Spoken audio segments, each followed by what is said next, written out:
Good evening and welcome again to another broadcast of Globespan 24x7.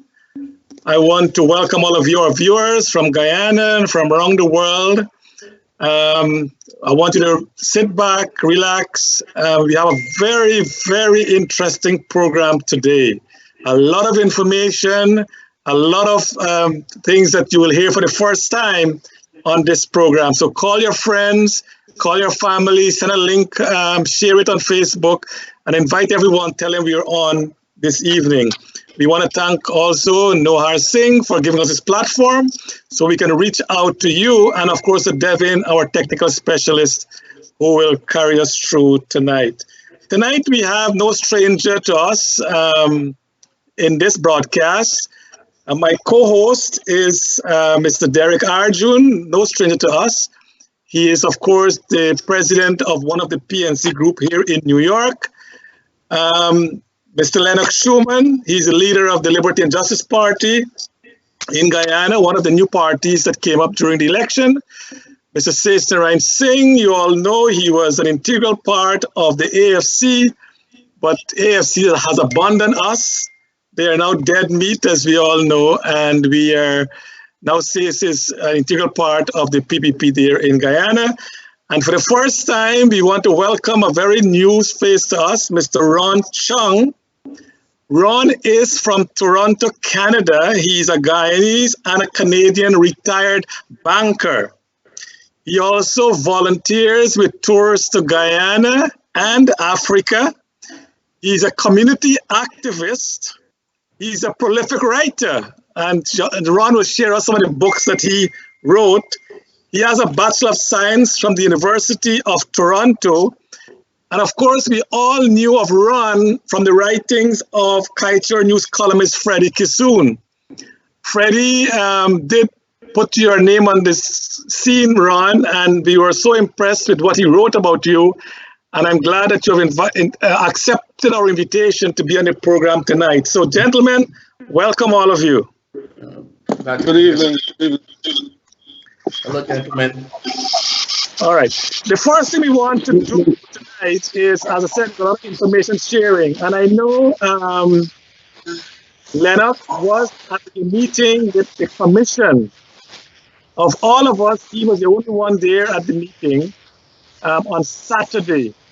So Lenox, would you mind to tell our audience what actually transpired at meeting on Saturday, and what do you see happening starting the count on Wednesday? First, Charles, before we dive into that, let me take this opportunity to say hello to all of our guests on, and let me also say to all of the who are fighting every single day to keep the nation healthy, and nations across the world, not just Guyana. I think they're doing an exemplary job so far, and I'd like to commend them on that. In relation to what happened on Saturday, I obviously will have to paraphrase because we don't have a lot of time in the show. But all of the political parties were there. The commissioners were all there, short one, which is Ms. Bibi Shadik. And we were supposed to have a meeting at 10:30. The unfortunate thing is, no one really knew where the meeting was going to be held, what the substance of the meeting would be, or any of the details. Even Madam Chair and herself stood outside and seemed a bit baffled as to the lack of arrangement to host the political parties, the stakeholders, at a meeting, which obviously does not set a good tone for what the recount was supposed to be. At 10:30, we all got into the room. It took us maybe close to 11 o'clock before we even got started. The notable absence from the meeting were Mr. Lowenfield and Ms. Myers. Two of the key stakeholders, what I say, key personnel that should be there for the recount were notably absent. And Madam Chief at the meeting, she said Mr. Lowenfield left and went on a family emergency. Family emergencies happen. I don't disagree with that, but I'm sure that that time could have been staggered a little bit. However, we'll give Mr. Lowenfield the latitude in that. And Ms. Myers was off on some trip to Linden without meeting happening in the country at the Cheong Convention Center on Saturday, and two of the key people were not present at that meeting. So it obviously shows their lack of interest in what is to be played out between Wednesday to the end of the recount. When we started off the discussion, Madam Chair presented pretty much, let's say GCOM presented to us in written form an email that was sent out to all political parties about what the framework potentially looks like. And it's just a skeleton framework. It hasn't the kind of details that one would expect. There are a lot of things absent in that framework. But after we all got the framework, we had an opportunity to read through it and then offer our input. The majority of the political parties, well, not majority, I'd say everyone except for the PNC were in support of what we look at as transparent measures. When we talked about live streaming, and not only in terms of showing personnel and showing numbers and all these things, we're talking about an encompassing exercise that would be able to track the ballot boxes from point A to point B to see the status of the boxes. We were talking about being able to track the ballots as they go on the table, to be able to see, let the country see. I ask that we give the country an opportunity to see how their franchise is being counted. We have to remember that this is something that the entire nation is engaged in and involved in. And we're talking about transparency. So obviously we want the most transparent method to come forward.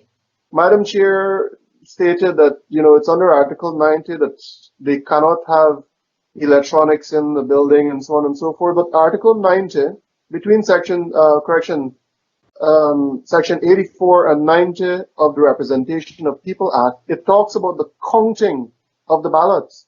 And since we know that the PNC and some of the members in themselves want to hang on to an apostrophe or a colon or something of that, nowhere in the Representation of People Act does it say that you cannot record, you cannot broadcast a recount. I want for us to ensure that that word is clear, a recount. And why we ask for that is because all of the information that should be coming out of this activity should be nothing new. All of the SOPs were already posted on the doors of the polling stations. So those things are a matter of public knowledge. Yeah, Lenox, I know what you're saying. But give us an idea of how the meeting went. We know the details, and the order is now published. So just give us an idea how the meeting went. So along those lines, the only party that stood to oppose transparent measures was, and I mean, considering that you premise this discussion that the AFC is dead, let's go straight down to the root of it. The PNC objected to it. They said, we don't want this, and whatever frivolous excuses they offered was nothing more than frivolous. When we talked about counting polling stations one at a time, they had an issue with that. When basically everything that all of the other political parties, and I would have to say a collective opposition, which is not a word that I use very often, the collective opposition to the PNC's process, everything that we seem to have put forth, they wanted to reject. They objected to the use of cell phones.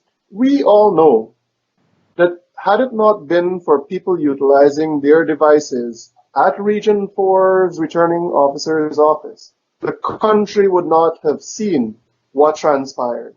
And, parties presented that the only people that would object to such a measure are people who have something to hide or who have something planned to undermine the process. At the end of the day, when all of the discussion was put forth, Madam Chair said, I have heard you. We are going to go and discuss and deliberate, and we are going to have a final plan to present to the public that she was going to gazette the order today. That commitment was met. And after that, we pretty much just left the meeting. When I say Thank left, the meeting was. Thank you so much, Lenox. Now, gentlemen, all of your phones are muted. So when you want to speak, unmute your speakers so we can hear you. Derrick, in less than 2 minutes, and I don't want us to prolong the discussion, what Lenox just said. In 2 minutes, what do you have to say? What did you hear about the meeting on Saturday? Derrick. Unmute your speaker.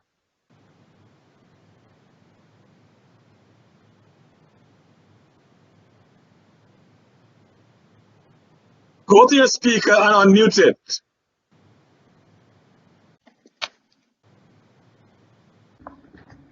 It's unmuted now. You could talk now, Mr. Arjune. Okay, thank you. Good evening, everyone. Again, well, first of all, let me share Mr. Shuman's sentiments about the work that the healthcare workers are doing in Guyana and also here where I am. They are indeed doing a fabulous job in saving lives and promoting the health of the populations that they serve. Before I answer the question, I just want to make it clear that the AFC does exist, and the PNC does recognize the AFC as a coalition partner. So this doing away with the AFC as a dead entity, as you characterize it as, Charles, should be ignored, because the AFC is indeed a vibrant and recognized partner of the coalition. With respect to the objections that Mr. Shuman is pointing out, this PNC made, and again I would say it's the AP and UFC that made objections. Those objections were made based on valid legal grounds, such as electronics in the building.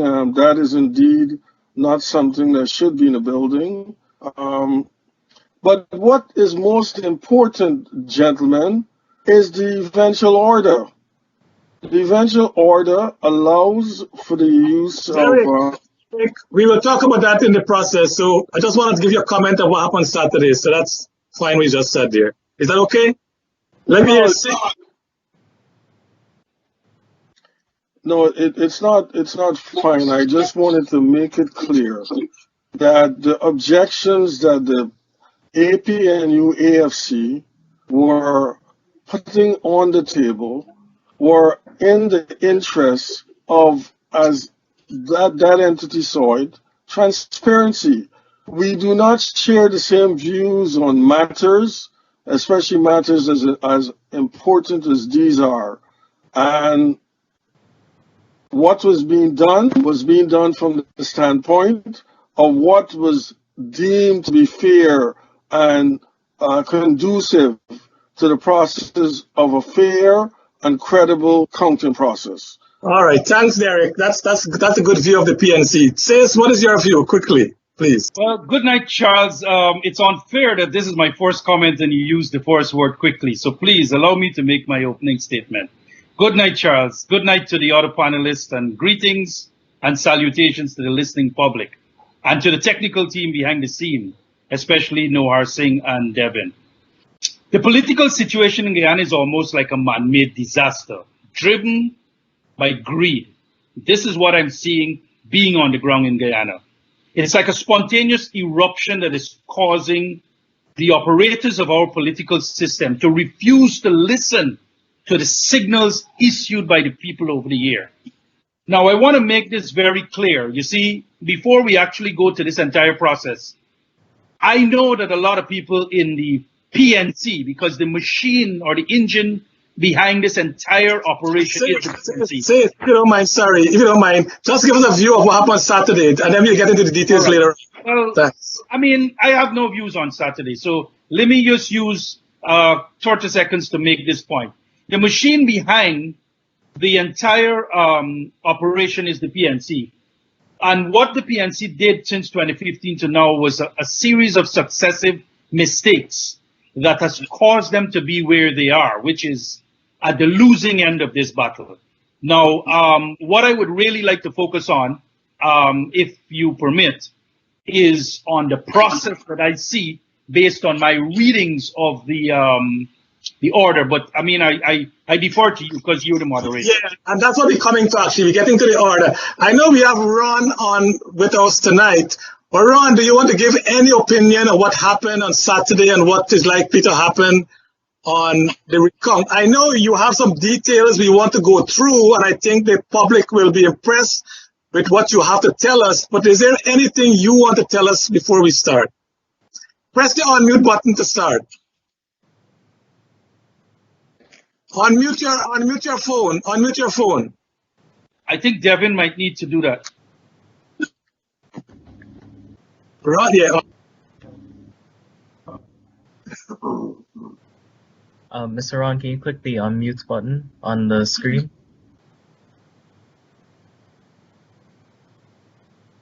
It's on the bottom left. Yeah, there you go. Okay. Good evening, everybody. And Charles, I think that was the perfect opening for me to come out. And what I want to say, what happened on Saturday, though I don't have the inside knowledge and the persons that Lenox and others have been at the meeting.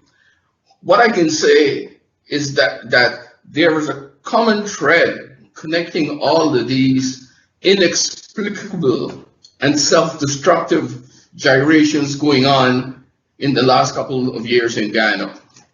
And just me lead into that. You know, there was the break with the Carter formula. There's all sorts of GCOM machinations. There's a fraudulent declaration of Region 4 results, tainted officials. All of these things are connected. Suppression of information by GCOM, gerrymandering of the 2018 local elections, the dossier, the 156-day recount plan, and now the offensive refusal to allow the Carter Center team to observe the recount. The connection between these elements are a plot to subvert democracy in Ghana. And it was revealed in the dossier filed on behalf of the Guyana government with the U.S. Department of Justice by Bart S. Fisher of the sanction busting firm JJ&B. On page 5 of the dossier summary. Ron, we'll get into that later on. Is that okay if we can get into it later on? Okay, fair enough. Thank you so much. That's information I want the public to know that I think is not known as yet. But before we get to that, I want to say that I know the order has now been placed in the Gazette. The count will start on Wednesday at, if I can recall, it's at 8 o'clock in the morning, and it goes on until 7 o'clock in the night. So sis, with the order published, and I know you are one of the agents for the PPP to verify the counting process, tell the public who is watching right now what will happen on this with this count starting on Wednesday. All right. Order number 60 of 2020 was published today, and it basically prescribes the methodology behind the recount. And it basically includes several things, but the main element of the order is the reconciliation of the ballots issued to the ballots cast, to the ballots destroyed, because they are destroyed ballots because somebody might accidentally tear their ballots, not anything sinister. The ballot, a reconciliation to the ballots spoiled and to the stubs in the ballot books. Now, but this order basically also spells out that we need to determine the authenticity of ballots. Now, this is not a recount, even though they're using that word recount, because I'm going to explain why I made that conclusion. We also have to reconcile the number of voters on the voters list that were crossed out as an indication that they voted to the total vote, the total ballots in the ballot box that were used. Then we have to ascertain the number of votes cast without ID cards. Then we have to ascertain the number of proxy votes utilized. Then we have to come to a conclusion on statistical anomalies, we got to investigate that by going to things like the poll books. So this is not a recount. This is a forensic audit. And the definition, you're a chartered accountant, the definition of a forensic audit is an examination and evaluation of the records to derive evidence that can be used in a court of law or legal proceedings. So this is a process to gather evidence for the PNC for their court case that they're planning to launch. That is the crux of this entire exercise. But the irony of this entire process is that the auditee, which is that body called GCOM, is now the auditor. So GCOM is investigating themselves, so to speak. So the cat is being asked to watch the milk. How more ludicrous can we get?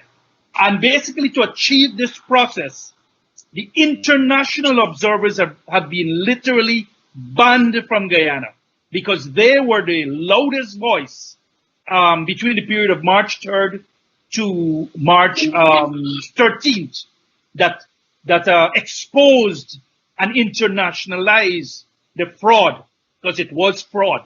It is certified as fraud that happened between March 3rd in Ashmin's building and at the GCOM headquarters on the 13th. This is the problem. So we are now trying to gather evidence for the PNC so that they can launch their legal case. All right, thanks. Derrick, what is your view? Well, you know, can I be heard? Yes, we hear you. Well, one wonders, when will the PPC be satisfied? A recount was asked for, and there's going to be a complete recount of all the votes. That process should produce a winner. Now, my friend says it's ludicrous to have this process so thoroughly done. But I wonder if he is at the same time saying that GCOM, the body responsible for overseeing the votes in Guyana, will have a recount and just engage in tabulation. He refers to you, Charles, as an accountant, and when you do an audit, you look in for evidence about about the figures that you're gathering. It does not make any sense that you would have a recount as a supervising authority and just look at the actual vote and not the validity of the votes. You have to look at each vote in an individualized manner to determine whether or not it accords with the law. And this is what GCOM is doing. What is being suggested here, unfortunately, is that GCOM should just look at the votes cast, and based on what party gets a vote regionally or nationally, accept that vote cast. That cannot be. All right, Derrick, point is taken. Lenox, what do you have to say about this process that is going to happen? Based on what Singh is saying, if I can summarize what Singh is saying, this is not a 25-day operation. This is going to be at least, I think, like 60 days, like this 156 days that Lowenfield initially said is going to happen. Because I don't see what you outlined there says is going to likely to happen in 25 days. Well, after Lenox, then says what I outlined, I was reading from the official order. So that's not my words. Those are words coming out from Claudette's document. All right. So, Sis, let me say I think we could do better than that. The only friend of the in the Elections Commission, and I would first compliment her for walking a centered path. It is not a difficult correction. It's not an easy path for her to walk to bring us to this point. She had committed to a recount. That is where we're going. But in terms of what Sace would have said, you know, the PNC has found a way to derive out of this process the very same thing that Sace mentioned. From day one, they wanted an elections audit. And the unfortunate thing, or fortunate, or depending on which side of the fence you're sitting, is that they have managed to squeeze it in through this process. A recount is a simple exercise. You go through, you take the ballot, you say, look, 1, 2, 3, 4, right there. An indigenous man actually made a song about it that he called, Let Me Teach GCOM How to Count the Votes. And he starts from 1 and ends at 100, and it's a fantastic song. I think it's good for kindergarten. But I go back to this point. It should not be a forensic audit of the system. There is no provision within the law for a forensic audit. If there is such a thing that is required, it has to go through a commission of inquiry that obviously emanates under the hands of the president, or maybe under the direction of the chair of the Guyana Elections Commission, but it has to be requested. So what they've done is stepped outside of the law to derive an audit out of a process where it should simply be to recount the ballots and ensure that the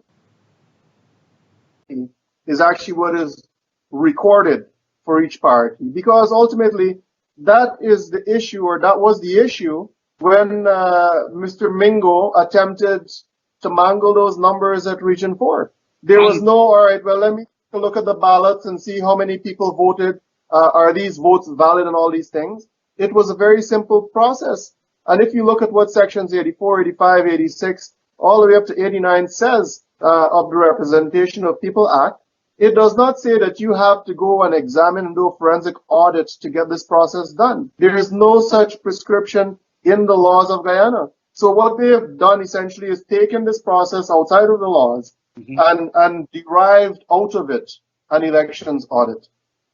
Yeah. All right, Ron, do you want to say anything about this process that is likely to take place? I know what Derrick and what Sace and Lenox is saying. It's all different, basically. What I understand is that this will not be a regular recount. It will be an audit, as Sace says. And Ron, you have to unmute your phone. While we're waiting on Ron, I just wanted to tell you when Ron is finished, can I have a rebut, because I need to seek a clarification on a matter. Okay. What I'd like to say is, you know, we can discuss this issue forever, what is going on in GCOM, and we could make all sorts of intelligent analysis and deep, insightful comments on it. But GCOM is basically running an interference game, and they've got all of us running around in a circle. So we're talking and talking and talking, trying to make intelligent sense of what's going on. But the essence of what is going on, there is nothing to make out of that. It is just an interference game. It's a sham. Sace, you want to come in there? You want to say something? Quick rebuttal, because the international community who was in the room at all the counting in most of the rooms, they have accepted, and the political parties have also accepted, that the declaration made in 9 of the 10 regions were credible. So why would you want to do a recount of credible results? The only region where we did not complete the process credibly, and I don't want to go through the long history, what happened there, but there's enough evidence to ascertain and to determine that both of the declarations made by Mingo were not credible, because he did not follow the letter and spirit of the Representation of the People Act. And that is very, very clear. So this is why I think people believe that this process is designed to serve one master and not serve the people of Guyana. You see, I don't care who wins this election. What I care about is that democracy is preserved in Guyana. That is the fundamental issue. And Derrick, before I ask you to come in there, Derrick, before you ask to come in, and unmute your phone as well. Let me get it. Let me get in there. Right. Thanks, Lenox. 1 second. In 2015, it was President Granger, Joe Harmon, Raphael Trotman. They were on the television saying that this declaration needs to be made now because businesses are suffering and everything is suffering. Today, it's 2 months after the election, and it's still we cannot declare the result. Lenox, come in there because Derrick is on the phone. Yes, there's this issue, Charles, and I want to ensure that the public understands this very early on, so that it obviously sets the tone for what we have to discuss a bit further down. And I'm sorry I didn't start off with it. Is it all? At this institution that was meant to protect and ensure that we have a free and fair democratic process, it seems like the stakeholders that are engaged at this point have to be begging for an institution that should exemplify transparency and legitimacy for them to do their work, and that is the Guyana Elections Commission. The public and the stakeholders should not have to be begging GCOM to execute their duties objectively. The institution should impart on all stakeholders the sense of objectiveness and fairness and transparency and everything that you could think of that resides in the word integrity. But thus far, they have not done that. Everything seems to be tilted towards the PNC. The majority of the decisions, every single thing that we could see and we could talk about is tilted towards the PNC. And I think the institution in itself, when these elections are concluded and the legitimate winner,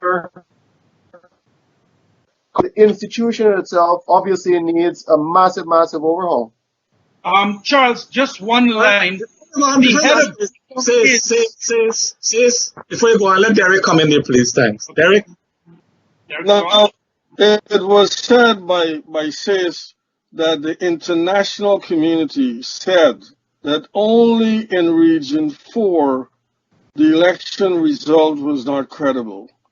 Gentlemen and viewers, this election was run to ensure that the will of the Guyanese people is respected in the result. We invited international observers to assist us, not to pronounce on the legality of our elections. Now, the PNC, more probably AP and UAFC, objected to results in Region 3, if I remember correctly, and also Region 1. And I know that a recount was asked in Region 3 and was rejected. So the PPP asked for a recount in Region 4, and what is being said here is that that should be respected. But the AP and UAFC request for a recount in Region 3 and later on in other regions ought not to be respected.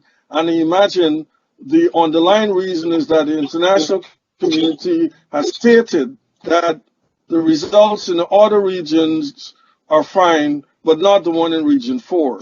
Okay, but Derrick, let's not continue that discussion. No, the bottom line is the commission already gazetted that they will count all the regions. So let's forget about who wanted to count what, right? I mean, we'll continue that go around and it will make no sense. Yeah. The order is out. All the regions will be counted. Can we move on to something else, please? Well, I want to talk about something different, which is not, because I believe you're right. We shouldn't be wasting time on who was right and who was wrong. Guyana wants results. Now, this is what will happen based on the order that GCOM has released, signed by Claudette Singh. It says 2 boxes will be counted from Region 1. 2 boxes will be counted from Region 2. 3 boxes will be counted from Region 3. And finally, 3 boxes from Region 4, which tallies the total. But look at this schedule carefully, and I'm going to do some mathematics here to help my friends who doesn't understand this. Statistically, there is 879 boxes in Region 4, and there are only 355 boxes in Region 3. Okay? So the question is, 879 boxes in Region 4 gets the same attention that 355 boxes in Region 3 gets. And the reality, this is the big difference. The average vote for box in Region 4 is 459 votes. And it's that high because there's 2 ballots for every person in that box. One for regional and one for general.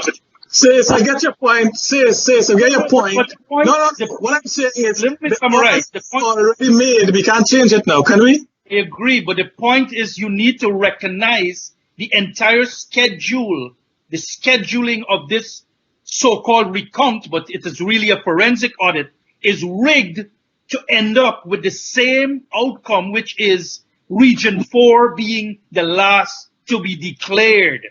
And we did that the last time, and we're doing the same thing again, and expecting that we will not have controversy in Guyana. It's absolute madness. We are walking into a madman's shop in the But you're asking for a recount. A recount has been given. So why couldn't 5 boxes be given to the largest region that has more than 48% of the population?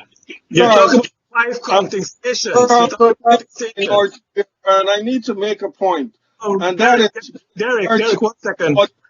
Says, are you saying 5 counting stations should be allocated to Region 4? Is that what you're saying? Well, why not the simple logics that we learn in primary school? 1, then we move to 2, then we move to 3, then we move to 4, then we move to 5, then we move to 6, all the way to 10. That is what people with common sense would have done. What we're doing is a convoluted system that is designed to deliver confusion. That is what in our wisdom decided that is it. Yes, Derrick, go on. Charles, I want to get when Derrick is done, please. No, but Lennox, 1 second. To the point of fraud and the need for a forensic audit, the recount should not be just about tabulating votes. So if that's the case, then... I think there's fraud, Derrick. 1 second, says, this whole recount matter came about because it was said that Region 4 was steeped in fraud. Now, how do you determine fraud? Is it that you just count the ballots, 1, 2, 3, or are you going to also examine the validity of each ballot? Are you suggesting that GCOM give up its supervisory responsibility to ensure that votes cast are indeed done so in all regions in a manner that's consistent with the prevailing laws? Or is it that you want to say that what GCOM should do in this recount and the observers from CARICOM and any others that come, that I should just, they ought to just tabulate votes and not look, in this case, as GCOM is at the legality of each vote? So this claim that this is a forensic audit is true, but that is what ought to be done on a recount. Let's move. Let's see what Lenox has to say, and then we'll last run. Well, I just have a very simple comment. Derrick is moving the fraud from the GCOM headquarters, where Mingo did something, to all over Region 4, and all the ballots that were cast. There was no question. All the observers said that everything went smoothly. It was agreed. So this fraud that we're talking about is not a forensic audit of every vote that was cast. The fraud we're talking about was in the tabulation that Mr. Mingo came about and did whatever Mr. Mingo did. So what Derrick is saying, I mean, he's just taking the issue and he's I don't know where he's taking it.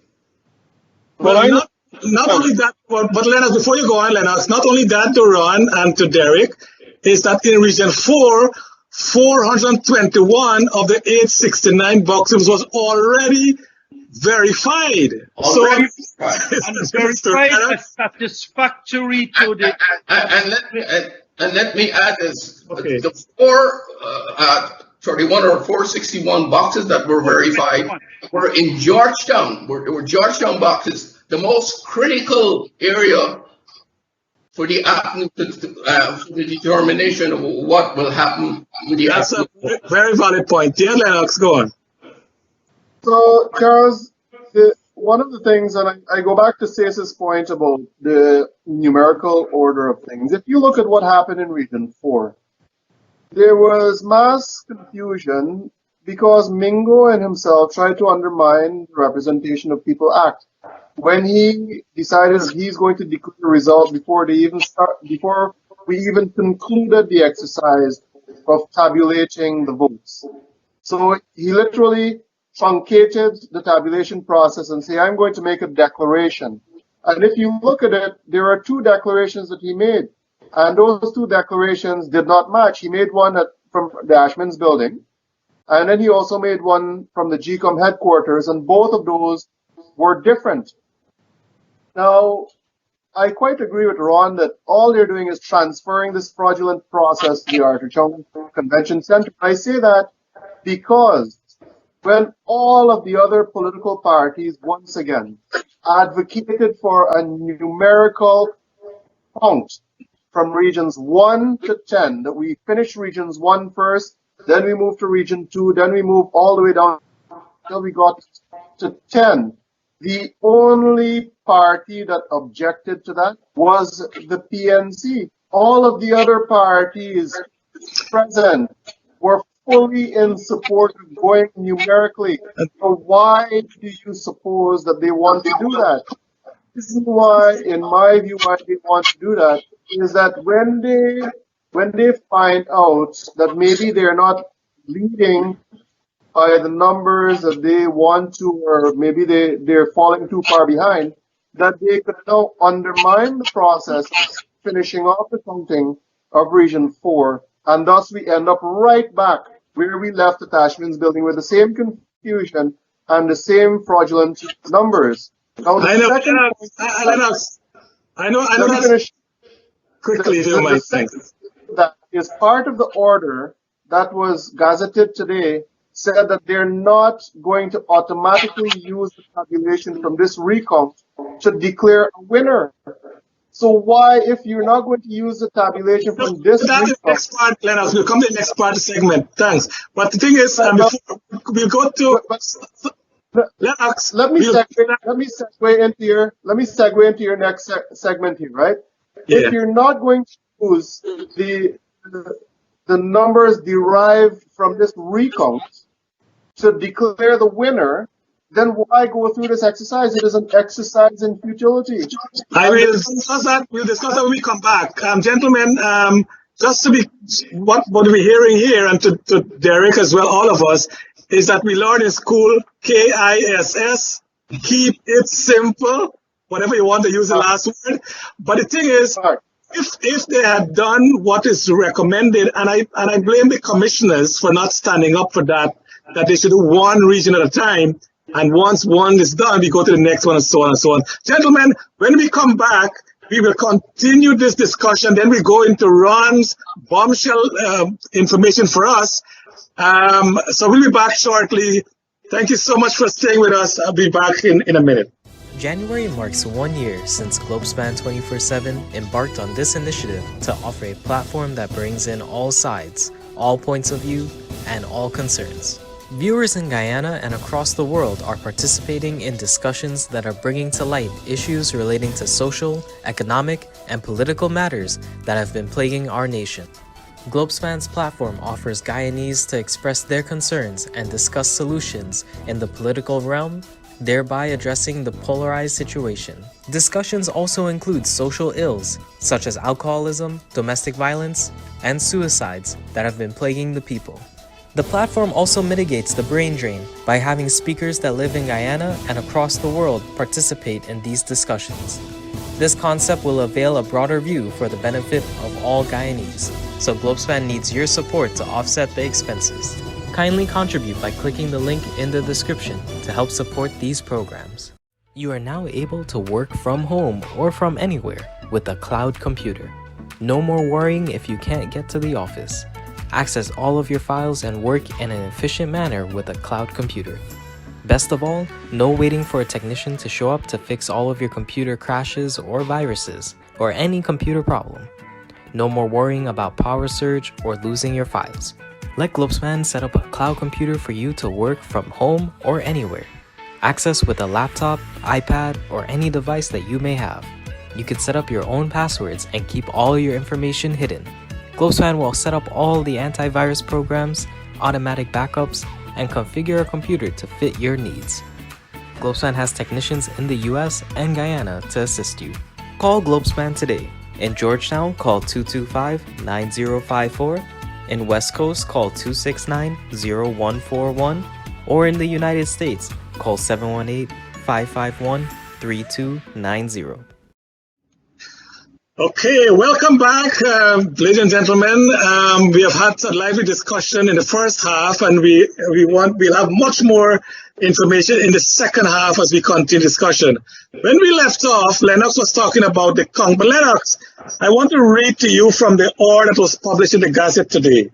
Number 11 says, the signed matrix produced in accordance with the aforementioned of paragraph 9 shall then be transmitted to the Chief Elections Officer and copies given to the representative of political parties that contested the election, and so on and so on. But listen to what 14 says. The Commission shall, after deliberating on the report in paragraph 11, because from 11, 12 goes, that information goes to the Chief Elections Officer.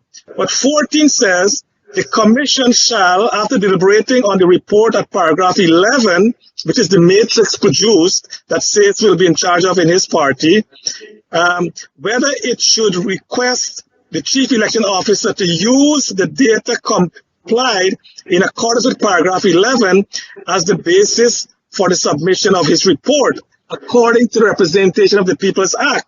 But look what 15 says.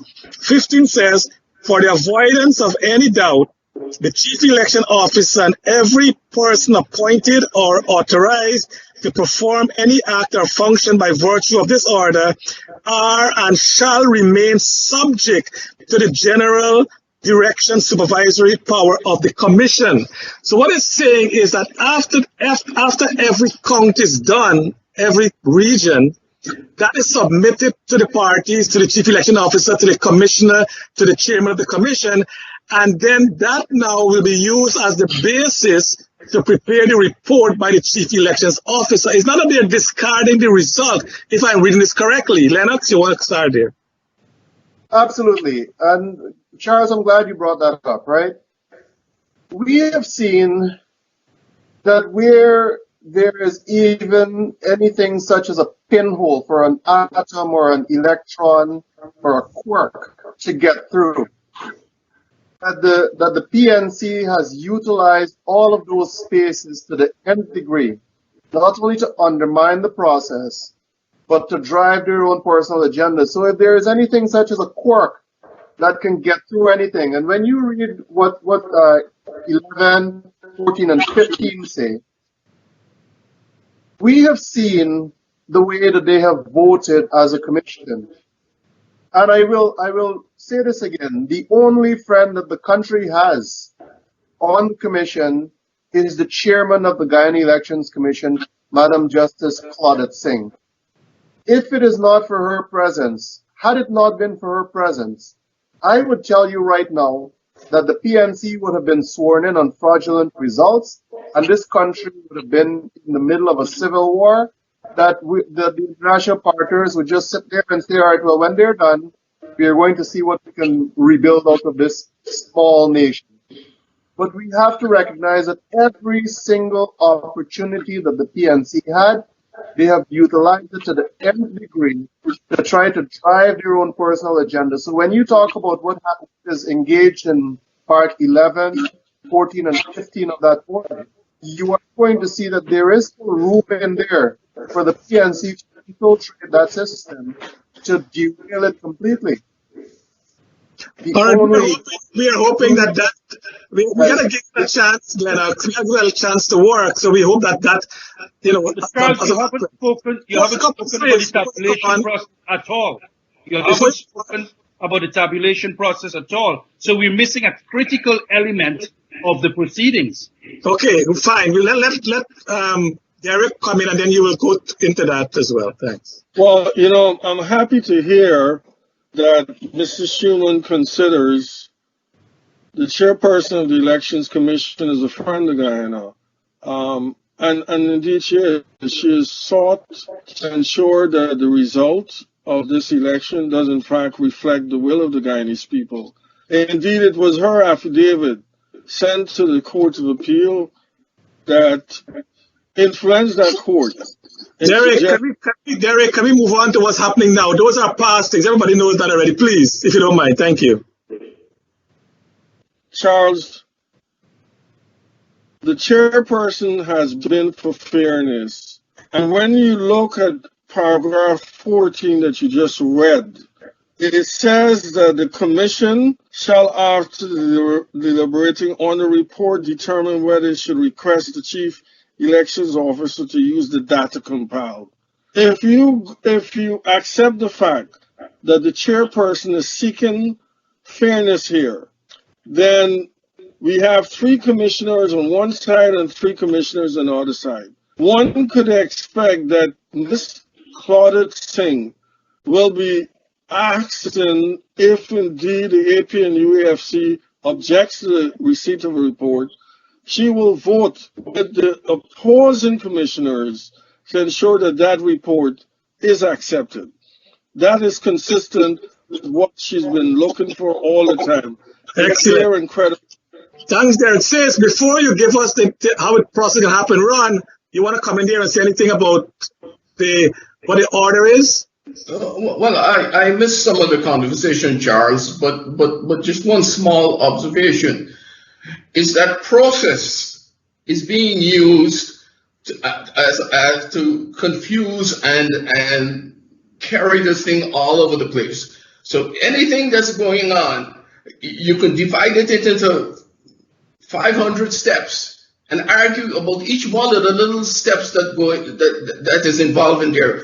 When the issue in front of us is a fairly concise issue of doing a recount, and the recount was primarily in Region 4, and to satisfy anybody else who had any concerns, the other regions where there were any objections. So thank you, Ron. Says, tell us what the process will entail when this comes start on Wednesday. All right. So, I mean, as I said, in the room, what will happen, and I must give credit to Claudette Singh, because as I say, everybody's recognized everything that depends on Guyana's future is dependent on what she does. So she has agreed to GCOM taking a picture of the ballot boxes before it's open. She's agreed to an audio feed proceeding in each of the 10 rooms. I think a lot of people were asking for a video feed, but she's agreed to an audio feed. But in the room, basically what will be happening is a simple process. So the box will be reopened, opened, and everyone will basically be, GCOM's officer will be turning it upside down, and they will just investigate everything in the box. The bottom line is they will prepare as an outcome of that process by checking against how many valid votes there are for which party, how many rejected votes there are, how many spoiled votes there are, how many destroyed ballots there are, how many unused ballots there are, and they will do a reconciliation. But that is just part of the process. The other part of the process is the forensic part, where you're investigating what's on the voters list and all these kinds of things. So it's a very complex process. But when the end result of that entire process will be, if everybody agrees, and then all the persons will be doing a tally via the tally sheets. So if everybody agrees in the room that this is the number, an SOR, which is called a statement of recount, is prepared, and everyone will sign it, including the GCOM people, and they will all be given copies, TNM, URP, PNC, well, APNU, sorry. Everybody will get a copy. And the GCOM will then send it outside to the tabulation room, which is in the big dome.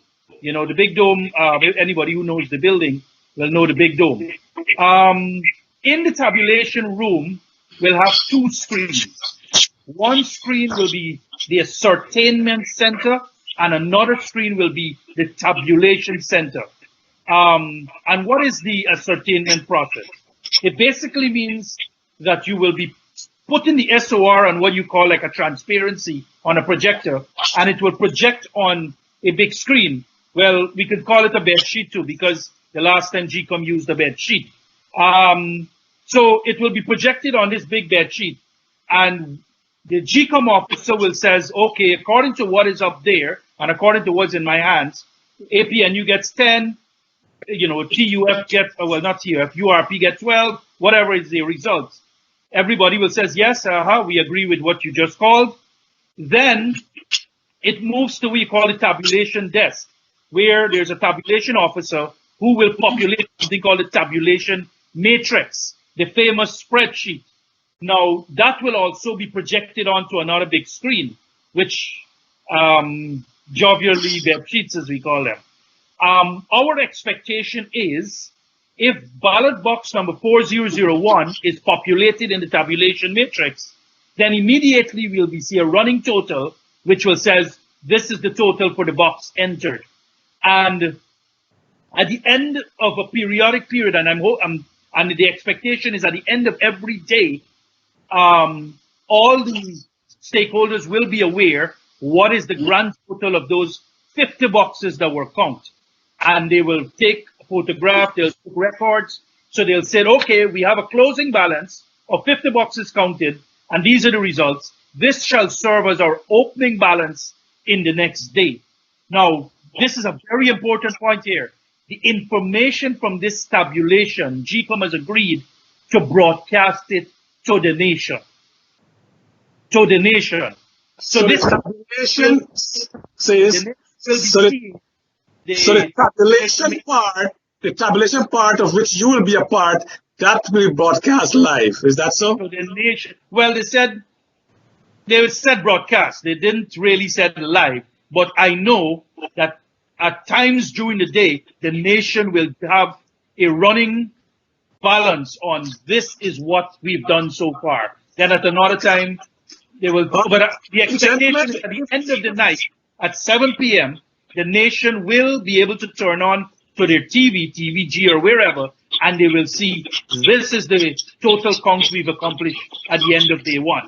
Jump in there, please. Before you go on, Lenox, and you ask a question, says, how many boxes will be given to each counting station at any one time? 10 boxes will be released from 4 separate containers. So when you come in the morning, 2 stations will have 1 box each from region 1. Yes. 2 stations will have 1 box each from region 2, and so on. Is that what you're saying? That's what I'm saying. Yeah. Correct. Lenox, you want to say something? Yes. We've seen that where there's a baseline for this process, we have seen that officers of the Guyana Elections Commission, and I would say to this extent the PNC, there's a norm, there's a reference line, and where there's room to squeeze onto that reference line, the PNC and staff, I cannot say the commission in itself, We have to be very clear. There are some staff of the commission in themselves gone below that reference line. So when you look at all of these issues that are Stace is talking about the tabulation, about it being broadcast and all these things. The grid around Liliendal, the electrical grid around Liliendal is scheduled for maintenance starting this week. That means that the power grid in itself would be interrupted. That means that the signal, the communication signal in that area in itself will be interrupted. So we have to look at what next can we now inject into the system to ensure that the public understands what is happening on the ground. We're hoping, that's a very valid point, because prior when we went to convention center initially, sorry. We're hopeful that better sense will prevail and say, look, we've got a standby generator that is functional, not one, because I know the convention center actually has a few, that they're going to utilize that standby power generation, that there would not be an internet blackout, because we know that GT&T is a preferred customer of this government, of this administration, and we're hopeful, since GT&T controls, even Digicel is purchasing data from GT&T to send to its customers. So we're hopeful that GT&T does not get into a political game and decide that they want to run an internet blackout across Guyana, because if they start to do that and start interrupting the process, there leaves a lot of room for questions and for things to be undermined. And I'm glad that SACE is optimistic that, these will be done. I am approaching it from a little bit more of a pessimistic point of view at this point, because I have seen what has happened. As I've said, where there exists a reference line, we have seen GCOM's willingness and the PNC's willingness to go below that line. And well, we have evidence. Lenox, your point is taken, and says your point is taken, Lenox. I know. Hold on. I know it can be conspiracy theory based on your experience. You're very pessimistic about it, but let us give the process a chance to work, and we hope we come back here next week. We do not have to report those things that you are saying there today. Says before you go on, let us hear from Derrick, and then after that, we'll go to Ron with his breaking information. Let me just make this quick point. We have an experience of when we were at the convention center in the prior time, when we were about to do the recount, then all of a sudden, the entire establishment, the entire complex needed to be fumigated on the start. All right, so we have evidence. All right, okay. I just wanted to say that the APNU AFC coalition government has stated in rather strong and unequivocal terms that it wants a full, fair, and transparent recount process. The president, in his address to the nation today, said that he will respect the recount process and express confidence in it.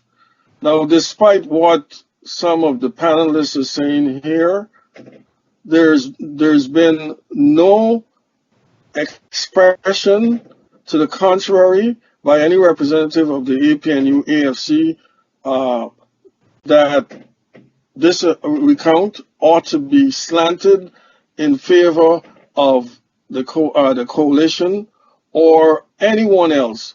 And Charles, it's instructive that you look at this process that produced this order. It was one of rigorous argument and debate.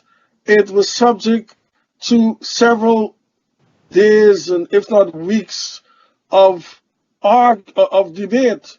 So what we have is a document that reflects solid, incisive thought, and it represents both sides of the political spectrum on this issue. Derrick, well said.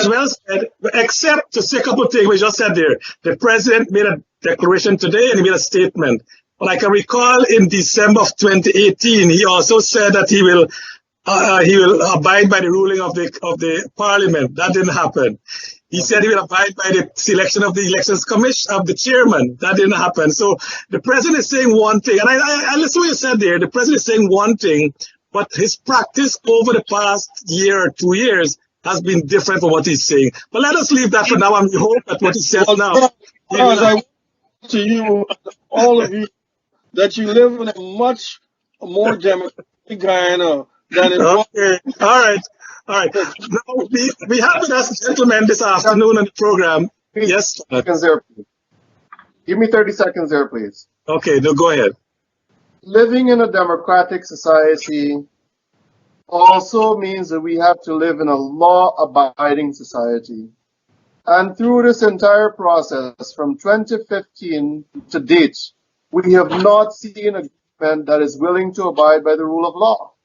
Article 106.6 of the Constitution of Guyana says that the president and cabinet shall resign, yet they continue to host so-called cabinet meetings every Tuesday.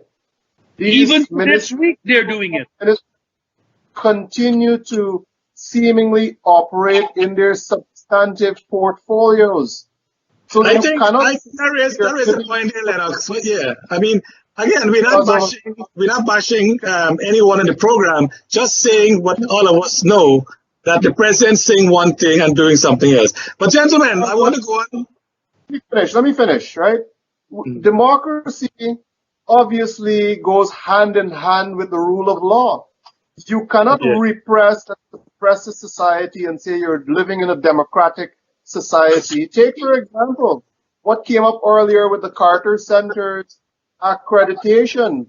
They are accredited, duly accredited observers, yet the government appointed someone, one of their political operatives, a person, a member on their list to head a task force that now refuses the entry of these international observers. Mr. Shuman, Gentlemen, can we put that? We can discuss it later on. One thing, Lenox. The perception of democracy and actual democracy that should be practiced are far removed from Guyana. That can be a long discussion. Gentlemen, we are going to discuss. What I want to continue next is we have Ron tonight, and I said Ron came into known to us through Freddie Kissoon through his column. And Ron, you said that in your research that there is a thread running through GCOM and the coalition. You're on mute. Can you unmute your button and tell us what you mean by that? You're going to unmute. Unmute your phone. Gentlemen, let's just cut through the fog right now. In the 72 U.S. 72,000 dossier filed with the U.S. Department of Justice, and if we can bring up that slide, please. In that slide, it says the incumbent government is considering allowing the Elections Commission to report the results and swear in the president. Can you believe that? On page 5 of the summary of the dossier, it says that the government is considering allowing GCOM to issue declare the results. So that's the trend. You're saying that the government is, or GCOM is in bed with the government. Is that what you're trying to say? I'm saying this is an outrage. GCOM has been entrusted with guarding the sacred democratic rights of Guyanese. They're supposed to be an independent and impartial constitutional body entrusted with ensuring free and fair elections in Guyana. And there's the betrayal. In black and white, GCOM is subservient to AFNU AFC. This cannot stand. Right-thinking Chinese of all persuasions must rise up and correct this outrage. Derrick, in less than 1 minute. Just let me say that again. Go on. APNU AFC declares we may allow GCOM to declare the results of this election. How ludicrous! How ludicrous is this? And that was on the dossier that was submitted on their behalf to the U.S. government. On the to lobby U.S. Congressmen, U.S. lawmakers. Derrick, you gotta unmute your button. Can you comment? You want to comment on that? Just a minute. The take on the document itself? Oh, Derrick will do a comment on it. Derrick will make a comment on it. Derrick, you're still on mute. Derrick, you're on mute still.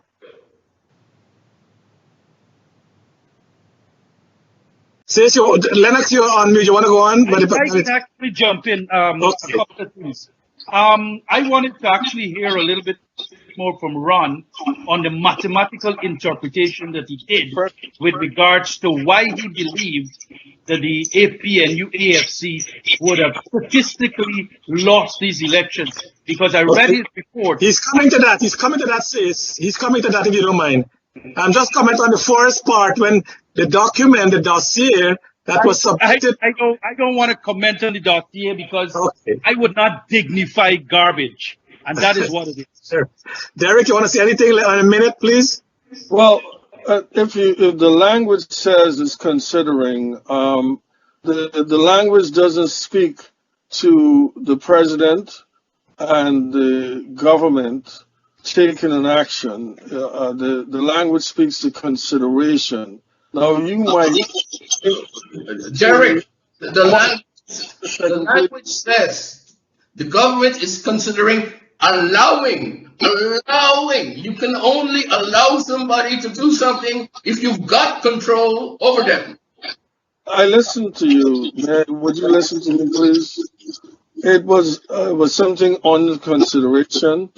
You might not approve of it, but something under consideration. The government is considering allowing GCOM to release the declaration of the election results.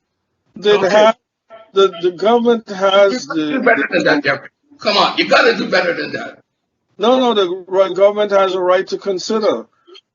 Just as government has no role in the operation of GCOM. What nonsense am I hearing from Derrick here? Mind your words. It's nonsense. And if he's talking nonsense, he has to be called out. That's his favorite rebuttal. But what I'm saying is that it was being considered. Now, who was considering it? You also have to consider who prepared that dossier. Was there full agreement with it? So I would caution you to accept the words of that particular line, those particular sentences, as fully representative. All right. Derrick, you are actually saying that the government is either incompetent or they're in control of GCOM. Either one of them is damning. All right, Derrick, if you don't mind, saying that he has some thread running through GCOM and the coalition. That dossier was one of them. Ron, you also said there was a dry run by GCOM in the 2018 local government election. What do you mean by that? Good. Well, let me give you the preamble and move into that. The statement in the dossier unmarks the fraudulent declaration in Region 4. All the games that have gone on since March 4th, including the disappearance of the chair. The fact that the chair, a former Chief Justice, could not read and understand a simple court ruling in the time that CARICOM could assemble a high-level team from different countries, charter a plane, and fly that team to Guyana. the insane machinations to corrupt the recount, and most grievously, the refusal to release the SOPs from the election held 2 months ago. 2 months ago, the election was held, and the body charged with ensuring free and fair elections have not released the SOPs. But the plot did not start 2 months ago. Or it didn't start 17 months ago when APNU was voted out. It started almost from the time that APNU AFC took office.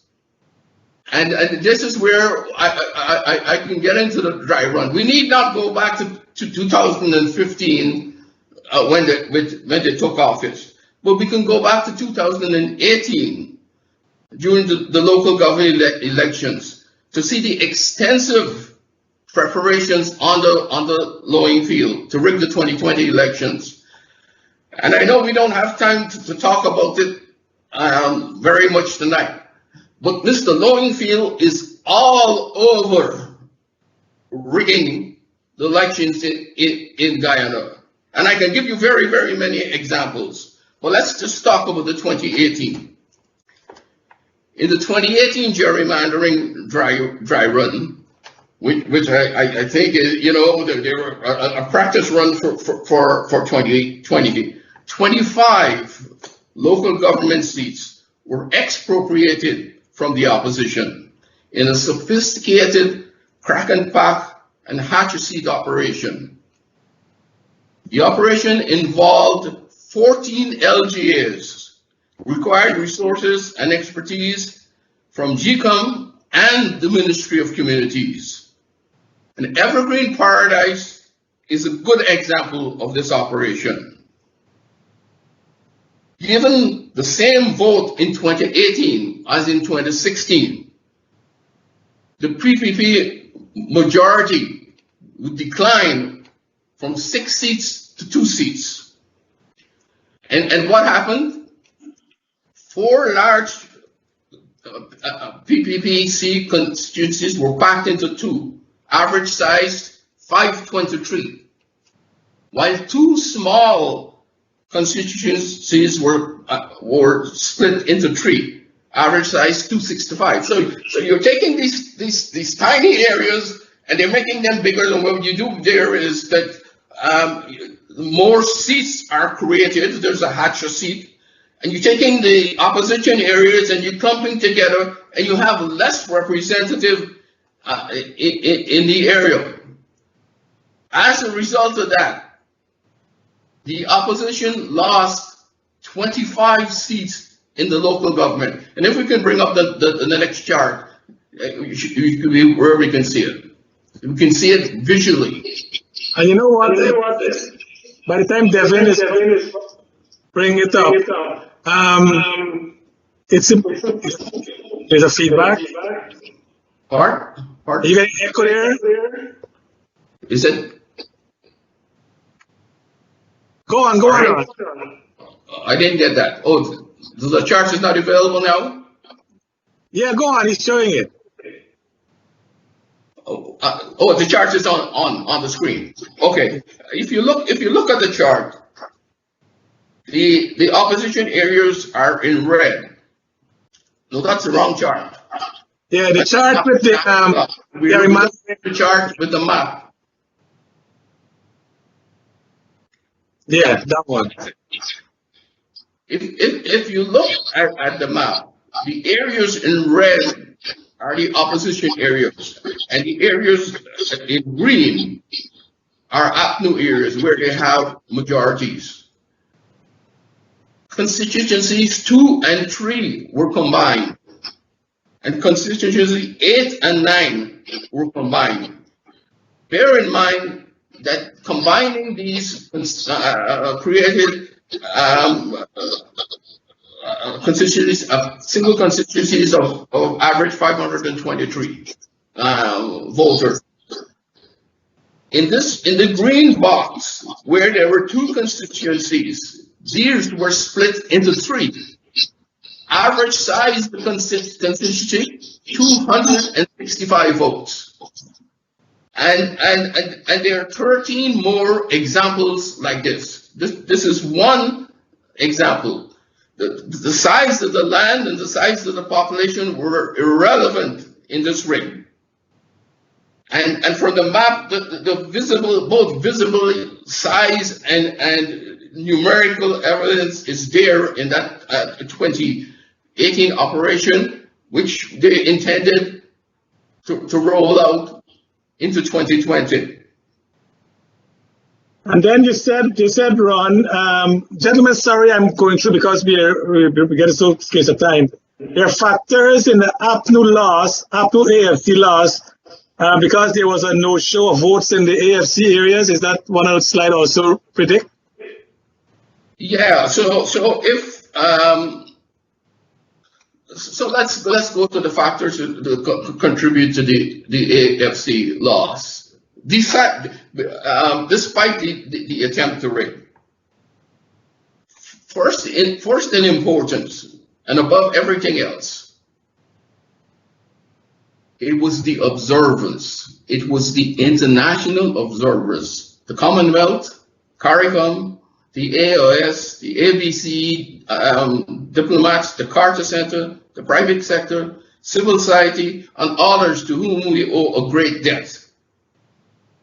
As we saw what would go down in 2010, it might just have been version C or D, because APNU AFC, under the scrutiny, had to amend their plans several times, and we see that in the we saw the 91,000 votes that new voters, errors in the database. We saw the the attempt to suppress the vote in the PPP stronghold areas, etc. Secondly, and this talks to Lenox here, small parties increased their take to 2.2%. They took those supporters from the disgruntled APNU AFC supporters. And thirdly, the AFC support, which pushed APNU over the line in 2015, was decimated in 2020. And if you could put up the chart, we'll give you an example of Eccles and Kitty South in Region 4. If you look at it, and I tried to simplify it by putting a few percentages at the bottom of the chart so that you can read it easily. But APNU was boosted by 58% in 2015. In large part, their vote was boosted in large part by the AFC. But in 2020, they came tumbling down back by 30%.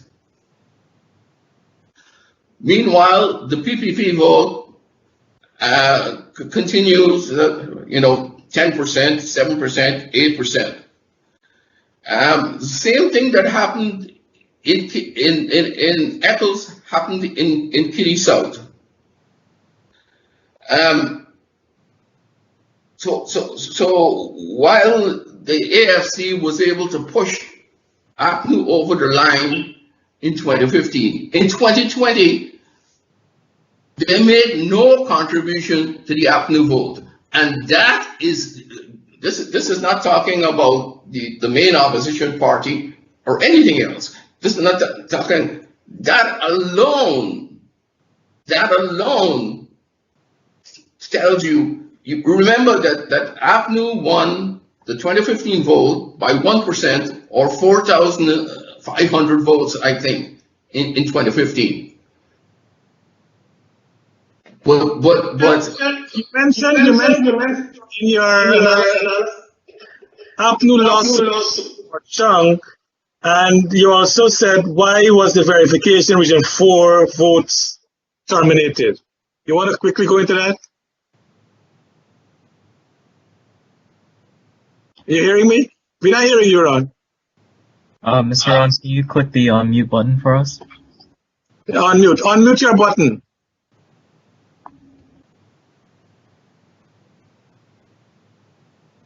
Sorry. Yeah, go on. I couldn't hear you, Charles. No, you said that based on what happened in 2020, that the APNU AFC lost support in Georgetown, and, and that is the reason why they terminated the verification. Is that what you're... No, I'm not saying that. I'm saying before we get to the reason why they terminated the vote, these are the other factors that clearly show that APNU lost the vote. And the reasons why they couldn't rig as much as they wanted to. Second reason, the small parties took 2% of the vote. In 2015, I think it was 0.5%. And remember, APNU won the election, APNU AFC, by 1%.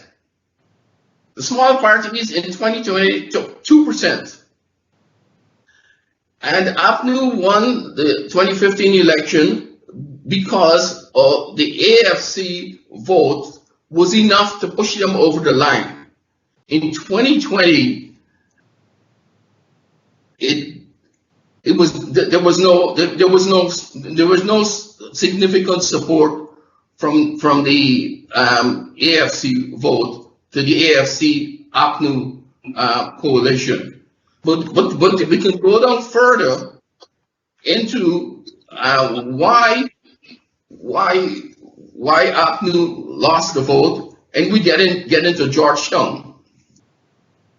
Georgetown is the swing area in the whole thing, and the strong support for APNU. But briefly, what happened is disgruntled APNU supporters just did not turn out. They just did not. They were unhappy with what they saw going on since 2015, and they just did not. So what I'm saying here is, don't even look at the PPPC and how their results increased.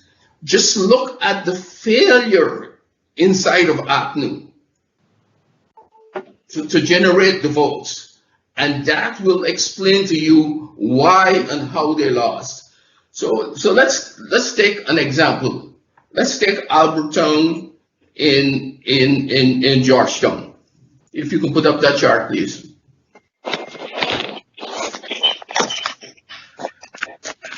In 2015, the APNU got 1,508 votes. In 2020, they got 1,153. These people didn't die or disappear. They just decided not to go and vote. That was 355 votes less than in 2015. The PPP, on the other hand, increased their vote by 60 votes. Still far less than the PPP.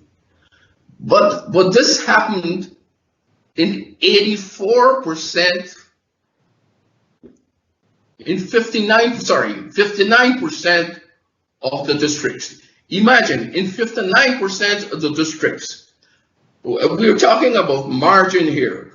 We're not talking whether the PPPC won Region 4 or not. We're talking about the margin of victory by APNU over APNU AFC over everybody else. If in 59% of your Georgetown districts, your margin is made smaller, how can you hope to overcome the 51,000 deficit from the 9 other regions that have already been verified? But with worse yet than this, 59% of the areas the APNU vote was lower than 2015, but in 84% of the districts in Georgetown, the relative performance of the PPP versus APNU was better. And that Interesting analysis, Ron. That is really, really great analysis you did here. Gentlemen, do you want to make a brief comment on what Ron just said? Yes, I would like to jump in as one of the chartered accountants on the shows. My forte now. Ron, thank you very much. You have used mathematics to reveal what we all knew. I did an analysis also, but for internal purposes. And my conclusion reflects exactly what you said.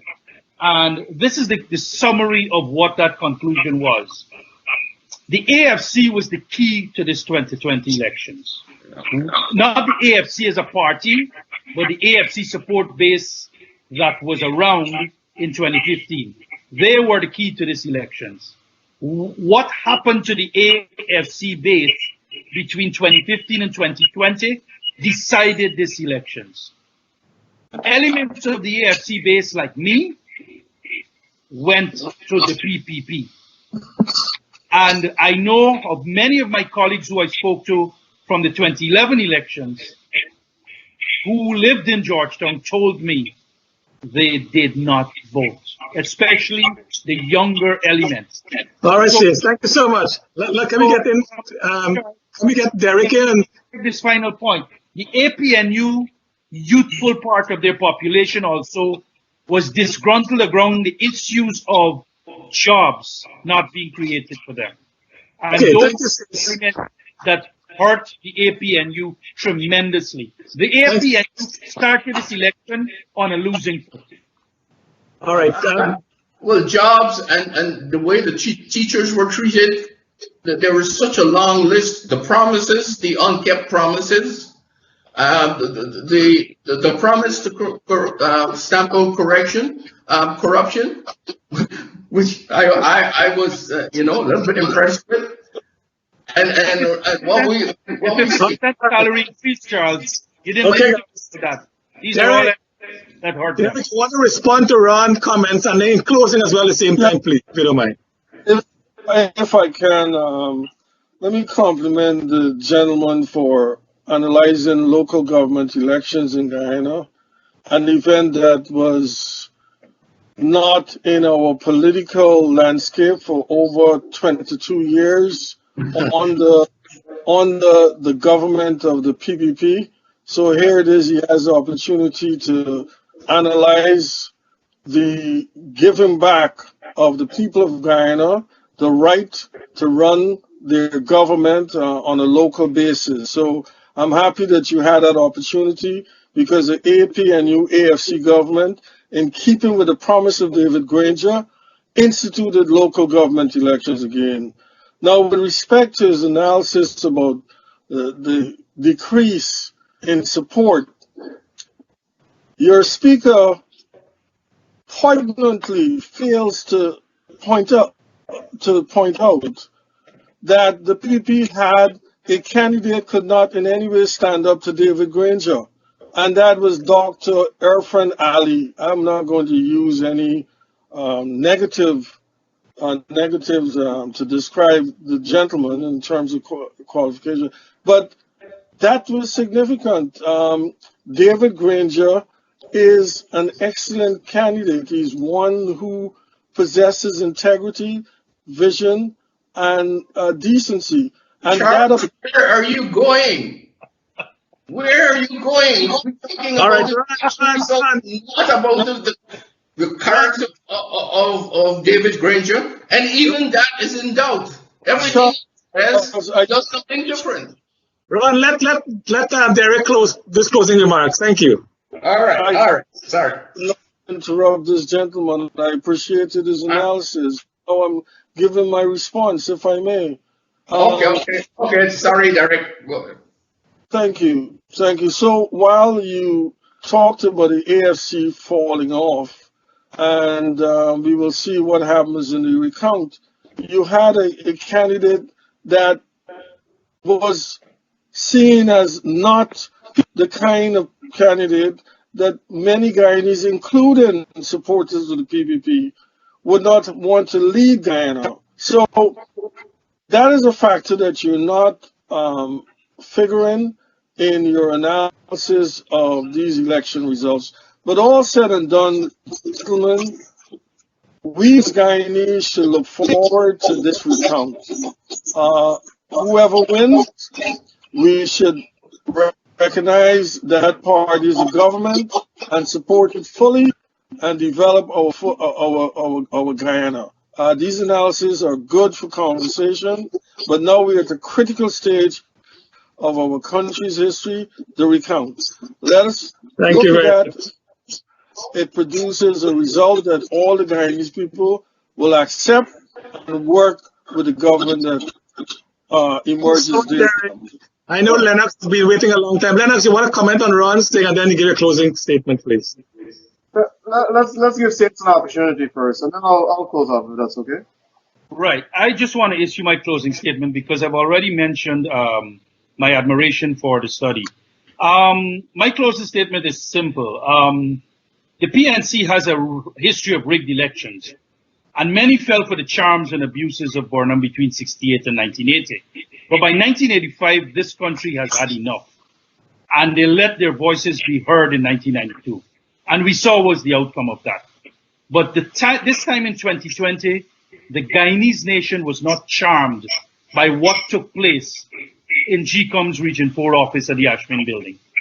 What people saw was a deliberate act to alter tabulated results, even though on elections day, we had a good day. People have rejected, the evidence is clear, people have rejected the attitude of mind that they saw between 2015 and 2019. And I'll give you a live example. We have a COVID crisis in Guyana. One of the key elements of a COVID crisis to fight it is mask. We have not found Team Granger distributing one mask from the PNC to the people of Guyana. Dr. Irfan Ali launched a counter-task force and has distributed 130,000 plus face masks right across all 10 regions of Guyana. Over 50,000 food hampers to the people of Guyana who are desperately needing resources now. And he's not even president. So when we talk about credibility, that is credibility. That is what you call leadership. Now, the broad collapse of this economy is real.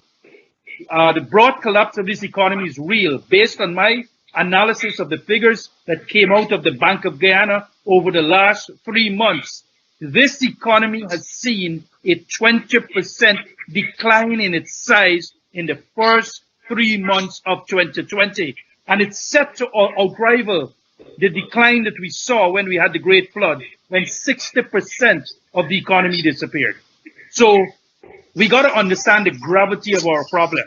The quicker we get this recount done, and the quicker we get a president in office to get the job done, the quicker we will be able to focus as a nation. So my wish is that GCOM made mistakes. We know that. But my wish is that come Wednesday, GCOM gets professional, GCOM gets on with its job, and GCOM delivers for Guyana. Thank you very much. Thank you very much, sis. Les, before you come on, Derrick, I just got a comment from someone to tell you. It says that in the last election, 88% of the Guyanese of Indian origin voted for the PPP compared to 71% of people of African origin who voted for the PNC. That is what Ron was actually saying, that the vote went down based on the demographic. Lenox, you want to give us the comment and your closing remark, please? Absolutely. Charles, let me premise this closing remarks by saying thank you to Madam Chair. She has done what I'd say, in many people's view, a very difficult job under any circumstance, less the racial tensions that exist in Guyana right now. And I want to take you back to the Wismar massacre of 1966 that brought us to this point. People think that Madam Chair just goes in there and puts a vote without ever recognizing the history of this country and the racial tension that exists Today, through the 54 years of independence of this country, we have continuously been victims of that. Now, what Mr. Sharandas Prasad did in December of 2018 exacerbates that racial suspicion. Whether it is real or perceived is a matter of perspective. But now you have a chair whose last name is Singh, and you put her on a commission where it is not necessarily a commission of Guyana, but it is predominantly Indo versus Afro, and the last name is Singh. What kind of decisions do you expect a person in that position to make? They have to make very, very, very careful decisions. I want to go back to what Ron and Chase would have said, and also what Derrick would have said about the incumbent. If you look back at what this administration has done since 2015, is that they have continued to show an absolute disregard for progress and the laws of this country. You take it any which way, take any slice of any year, and you are going to see evidence of it. They developed SARA. Look at the corruption that existed in there. They consolidated power under Ministry of the Presidency. Look at the corruption that exists there. Every single thing that they had promised in 2015 did not materialize. So obviously the people in themselves have a very strong rebuke for this incumbent administration. Now, to further exacerbate that issue, look at what has happened in the last 2.5 to 3 weeks. They have appointed Mr. Moses Nagamutu, a candidate for the APNU-AFC, and so-called Prime Minister, even though he should be resigned, as the chairman of a task force that determines who comes to observe these elections. Further to that, you have given Mr. Joseph Harman, who is also a candidate for the PNC or APNUFC if you're delusional, to become the chief executive officer of that authoritative body that now determines the hours of operation of a recount, the personnel that can potentially be present, and look at what happened to the Carter Center. These are not sensible decisions. These are decisions that are made to skew the lines of democracy in the PNC's favor. Now, had they been interested in transparent recount, they would have made every provision possible for the Carter Center to be present. They would have made every provision possible for the OAS to be present. They would have said, look, we are interested in this nation and we are going to extend it to the point where this recount is going to go cyclically, 24 hours a day, until it is complete, because the nation needs to move on.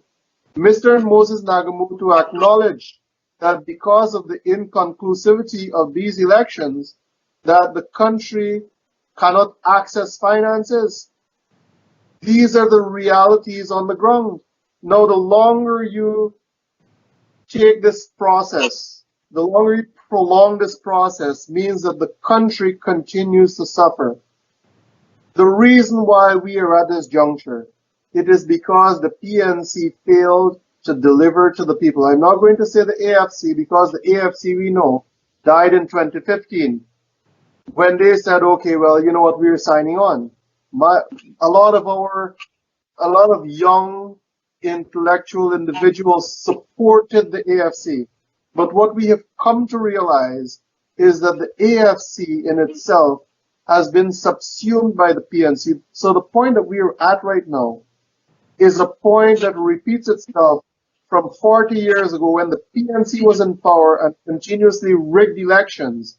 That is where we're at. I have seen many young people who would have been in tears said, you know what, I voted for the APNU AFC because I believed in a difference. They said that I cannot believe that what my parents talked about, rigged elections and lining up for this and suffering for this and struggling for that, that my generation would be witnessing that. And that is the reality where we are, us as a nation. And after this process is concluded, I would tell you that all of us have some serious self-examination to do. The majority of Guyanese keep asking for something different.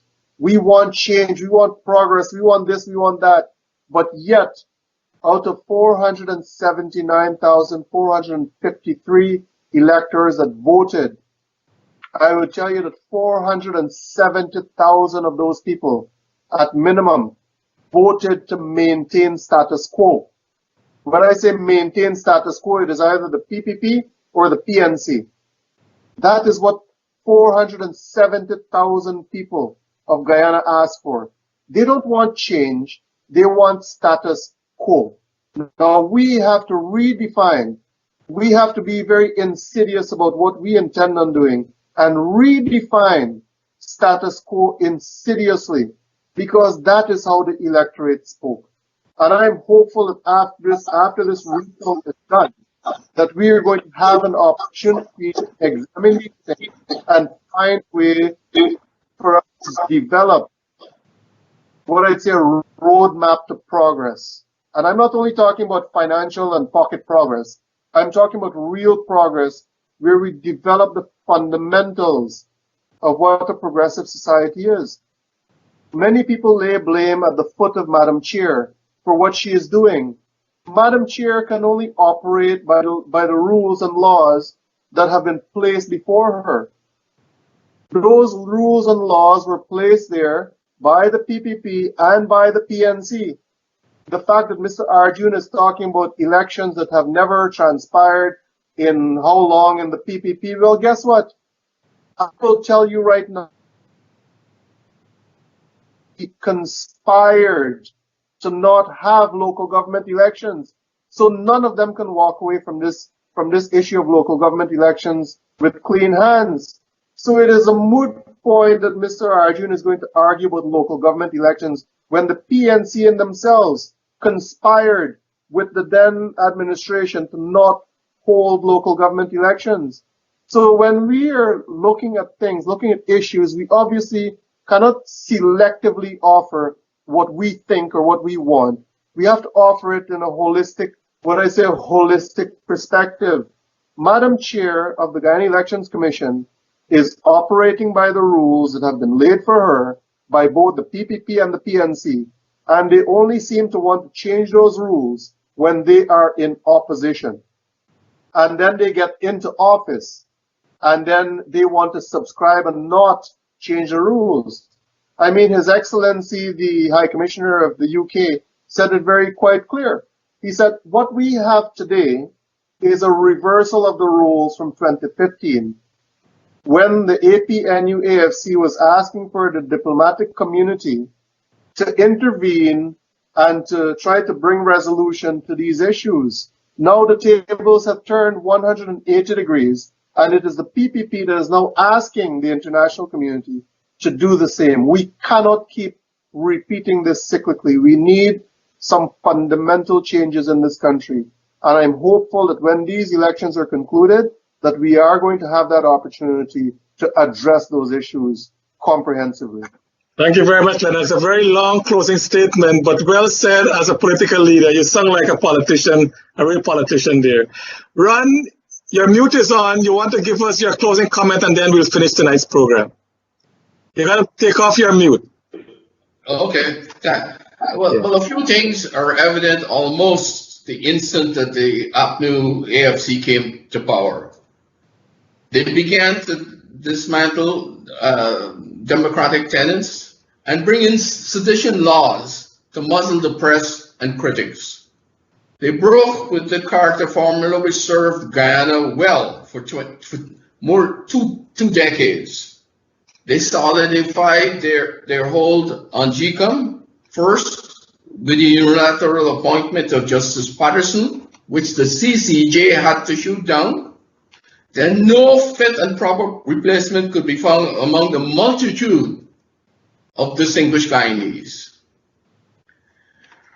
I'm not casting aspersions on the chairwoman, but as soon as Madam Claudia Singh was floated, she was accepted in ours. Maybe they knew something. GCOM is under an umbrella of protection. They will carry on going as long as the protection is there. And in part, what I'm talking about is the Secretariat and the senior staff that have shown themselves to be corrupt and are still involved in this recount. But APNU will keep on going. I mean, GCOM will keep on going as long as they have the protection. It has to be addressed at the source, and the source is APNU, AFC, and it goes right to the top. Trying to adjust GCOM, I don't think will achieve very much. The country has lost credibility in the eyes of the world.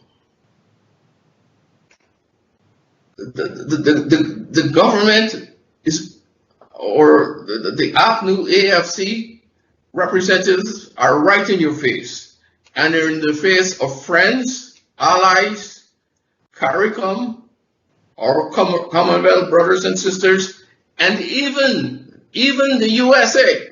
I heard today that they denied the Carter Center. Could you imagine? They denied the Carter Center coming in as observers.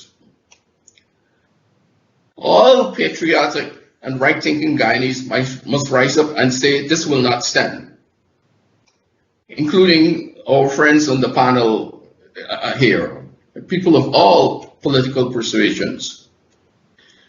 The institutional hijacking by a cabal intent on denying all Guyanese the fundamental right that every vote is equal cannot be allowed to stand. It is clear that the long-delayed recount is mired in attempts to corrupt and derail it. That paves the way to do exactly what was said in the dossier. All Guyanese must stand up and renounce this. We call on the international community in this hour of plight. Help us put this right. Thank you so much. Thank you. Thank you. iPod died out on him, so he had to leave, so he want to apologize for that. So to our viewers out there, we want to thank you so much. A very interesting program tonight. To Noah Singh for giving us this platform. For Devin, our technical specialist. Again, we want to thank our viewers. Thank you so much. And until next time, God bless you all from here in New York. Take care. Ron, thank you so much. Sis, I'll see you in 2 days. 2 days. Thank you.